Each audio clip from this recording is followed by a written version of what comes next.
రోగుల సేవలకే జీవితాన్ని అంకితం చేసే నర్సింగు ఉద్యోగుల బాగోగులను ప్రభుత్వం యాజమాన్యం విస్మరిస్తోంది. ప్రతిష్టాత్మక నిమ్స్ దవాఖానాలో నర్సింగ్ ఉద్యోగుల సేవలు వెలకట్టలేనివి.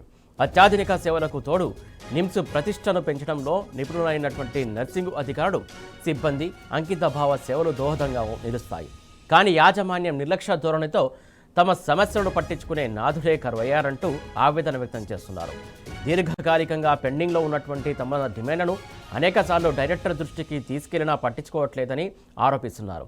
యాజమాన్య తీరును నిరసిస్తూ సమ్మెకు సిద్ధమవుతున్నారు.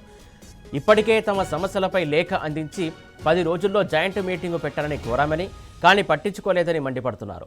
మళ్లీ రిమైండర్ ఇచ్చినా పట్టింపు లేని ధోరణి చూపించారని, ఇక సమ్మె సరైన మార్గంగా భావిస్తున్నామని వెల్లడించారు. గంటపాటు నిరసన ప్రదర్శనను నిర్వహిస్తామని, అయినా యాజమాన్యం దిగిరాకుంటే ప్రత్యక్ష సమ్మె చేస్తామని వారు స్పష్టం చేశారు.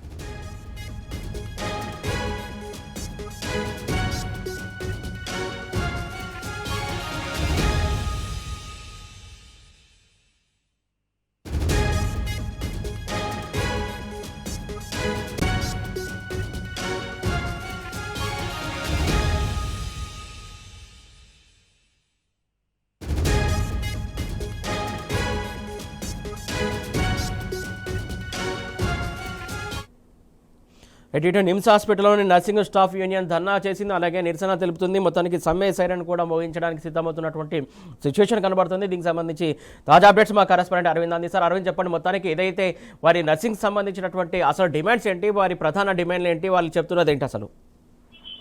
సురేష్, ఏదైతే నిమ్స్ హాస్పిటల్లో గత 3 రోజుల నుండి కూడా నర్సింగ్ యూనియన్ అసోసియేషన్ వారు ఉదయం సమయంలో నల్ల బ్యాడ్జీలు ధరించి నిరసన వ్యక్తం చేశారు. 3 రోజుల నుండి కూడా వారి సమస్య పరిష్కరించలేదంటూ కూడా ప్రభుత్వం తీరుపై, అటు యాజమాన్యం తీరుపై ఇప్పటికే తీవ్రంగా నిరసన వ్యక్తం చేస్తున్నారు, అటు ఆవేదన వ్యక్తం చేస్తున్నారు. ఏదైతే వరకు ప్రధానంగా demand EL encashment and settlement మరియు సెంట్రల్ పే స్కేల్ కూడా అమలు చేయాలంటూ కూడా వాళ్ళు తెలుపుతున్నారు. మరొక విధంగా చూసుకుంటే నర్సింగ్ సిబ్బందిపై వాళ్ళకు ఏదైతే గత ప్రభుత్వంలో ప్రతి ఒక్క నియామకాలు ఇచ్చిందో, ఇప్పుడు కాంగ్రెస్ ప్రభుత్వం కూడా వాళ్ళ సర్వీస్ ని బట్టి ఆ రూల్ ప్రకారము మాకు తప్పకుండా పర్మనెంట్ నియామకాలు ఇవ్వాలంటూ కూడా వాళ్ళు తెలియజేశారు. మరో విధంగా చూసుకుంటే జీవో 29 అంటే జీవో నెంబర్ 56 అమలు చేయాలంటూ కూడా వాళ్ళు తెలిపారు. ఇది ఏదైతే 2021లో కేసీఆర్ హయాంలో తెచ్చిన జీవో, దీని ప్రకారము కొన్ని వందల కుటుంబాలు, కొన్ని వేల కుటుంబాలు నర్సింగ్ చేసే వాళ్ళు ఎక్కడెక్కడైతే జిల్లా హాస్పిటల్స్ ఉంటాయో వాళ్ళందరూ కూడా మేలు కలిగించే జీవో. దీని వల్ల ఇది అప్లికబుల్ ఇప్పుడు చేయాలి, అటు కాంగ్రెస్ గవర్నమెంట్ నిర్లక్ష్యం చేస్తుంది ఈ జీవో పైన అంటూ కూడా వాళ్ళు ఆవేదన వ్యక్తం చేస్తున్నారు. అటు గ్రాట్యుటూడ్ మొత్తాన్ని, అంటే ఏదైతే కాంగ్రెస్ ప్రభుత్వం చేయాల్సిన గ్రాట్యుటూడ్ మొత్తాన్ని మొత్తం 16 లక్షల గ్రాటిట్యూడ్ కూడా ఇవ్వాలంటూ కూడా వాళ్ళు తెలియజేశారు. మరో విధంగా ఏదైతే మెకానికల్ వర్క్ లోడ్, అంటే కొంచెము అక్కడ వీళ్ళు రేడియాలజీ డిపార్ట్మెంట్ కానీ, మిగతా ఇతర డిపార్ట్మెంట్లు కానీ, ల్యాబ్ టెక్నీషియన్ కానీ వాళ్ళందరూ కూడా పని దినాలుగా ఉండాలి అంటూ కూడా అదొక డిమాండ్ కూడా ప్రధానంగా కనిపిస్తుంది. మరి ఇంకో విధంగా చూసుకుంటే ఏదైతే నర్సు పేషెంట్ల రేషియో ప్రకారం కూడా సవరించి మెరుగైన చికిత్స కూడా అందరికీ అందించాలి, మరి అందరు కూడా నియామక పత్రాలు ఇవ్వాలంటూ కూడా అదొక విధంగా వాళ్ళు డిమాండ్ చేస్తున్నారు. మరి ఆరోగ్య సేవలు కూడా లాజిస్టిక్ సపోర్ట్ కూడా అందించాలంటూ కూడా వాళ్ళు తెలియజేశారు.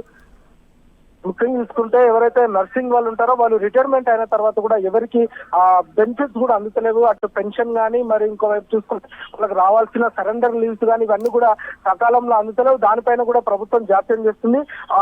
అవి కూడా వెంటనే వాళ్ళకు త్వరితగతిన ఆ సమస్య పరిష్కరించాలంటూ కూడా వాళ్ళు డిమాండ్ చేశారు. మరొక విధంగా చూసుకుంటే చీఫ్ నర్స్ ఆఫీసర్లు, మరి అటు డిప్యూటీ నర్స్ సూపరింటెండెంట్ల కోసం ప్రత్యేక కార్యాలయము, గదులు ఏర్పాటు చేసి వారికి కూడా క్యాబిన్ లాంటి ఏర్పాటు చేయాలంటూ కూడా వాళ్ళు తెలియజేశారు. ఎందుకంటే అందరూ పేషెంట్ల దగ్గర కానీ అక్కడ వార్డులో ఏదైతే క్రియేట్ చేశారో అక్కడ కూడా కూర్చుంటున్నారు. మాకు సపరేట్ గది లేదు, మా సమస్యలు పరిష్కరించడానికి కూడా లేదు, ఒక పేషెంట్ వచ్చి వాళ్ళ ప్రాబ్లం చెప్పుకుందాం అనుకున్న సరైన వసతులు కూడా లేవంటూ కూడా వాళ్ళు డిమాండ్ చేస్తున్నారు. వెంటనే ప్రభుత్వం దీనిపైన తగిన చర్యలు తీసుకోవాలి. అటు ఎన్కాష్మెంట్ కానీ, అటు వేతనాలు కానీ, మరి అటు కాంట్రాక్ట్ అవుట్ సోర్స్ వాళ్ళకు ప్రధానంగా వాళ్ళకు గ్రీన్ ఛానల్ ద్వారా ఐడి కార్డులు ఇప్పించాలి, నెలలకు సరైన టైంకి జీతాలు ఇవ్వాలి. ఇంకో విధంగా చూసుకుంటే మేము మా ప్రాణాలు పణంగా పెట్టి రోగులకు మేము సేవ చేస్తాం, కానీ ప్రభుత్వం ఎందుకు పట్టించుకోవడం లేదు? మేము ఏ సమస్య పైన కూడా అధికారులు స్పందిస్తారు.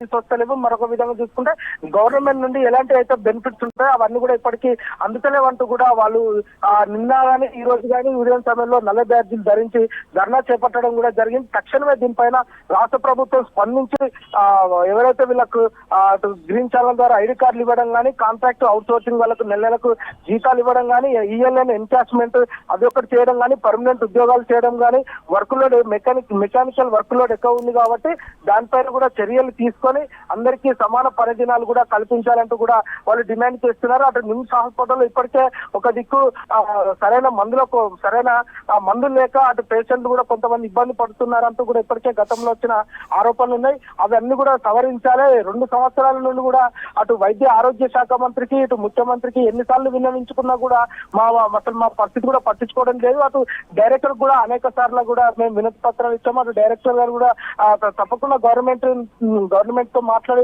మేము చేస్తామని ప్రతిసారి మాకు సర్ది చెప్పడమే జరిగింది. కానీ ఎలాంటి పనులు కూడా ఇప్పటి వరకు చేయలేదంటూ కూడా వాళ్ళు తెలియజేశారు. రానున్న రోజుల్లో మాత్రం దీనిపైన చర్యలు తీసుకోవడం మాత్రం రాష్ట్ర వ్యాప్తంగా నర్సింగ్ యూనియన్ అసోసియేషన్ మొత్తం కూడా మహాధర్నా చేపడతామని కూడా వాళ్ళు తెలియజేశారు. Suresh, thank you Arvind.